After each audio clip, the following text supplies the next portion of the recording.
Vyakula aina 4 ambavyo ni hatari ambavyo hutakiwi pia kuviweka nyumbani kwako. Kwanza kabisa ni vinywaji ambavyo vina sukari kama soda, juice za viwandani pamoja na energy drink.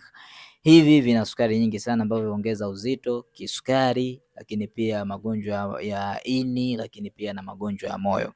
Acha kabisa. Nyama ambazo zinahifadhiwa kwa kuzindikwa kama sausage na nyama za makopo, salami, hizi zina chumvi ambazo ni chumvi nyingi sana, lakini na mafuta mabaya pamoja na kemikali ambazo zinaongeza hatari ya saratani pamoja na pressure.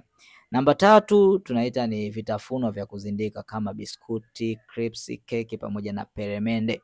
Hizi zina sukari na mafuta mabaya ambazo ni trans fats ambazo huharibu meno, huongeza cholesterol pamoja na husababisha uzito kupita kiasi. Namba 4 ni vyakula vya kukaanga vinavyohifadhiwa kama chips za pakti, lakini pia mandazi, samosa zisizogandishwa. Sasa kama unaona kabisa ni mtumiaji wa vitu, acha kabisa, utakuja kunishukuru hapo baadaye. Lakini kama ni mtumiaji, anza kutumia detox leo. Anza kutumia detox leo kwa ajili ya kuondoa sumu mwilini. Kama unajua huwezi kujiprotect au huwezi kuacha hivi vitu, anza kutumia detox kwa ajili ya kuprotect na magonjwa kama ya moyo, figo na magonjwa mengine ambayo yanaweza kupelekea saratani hapo baadaye.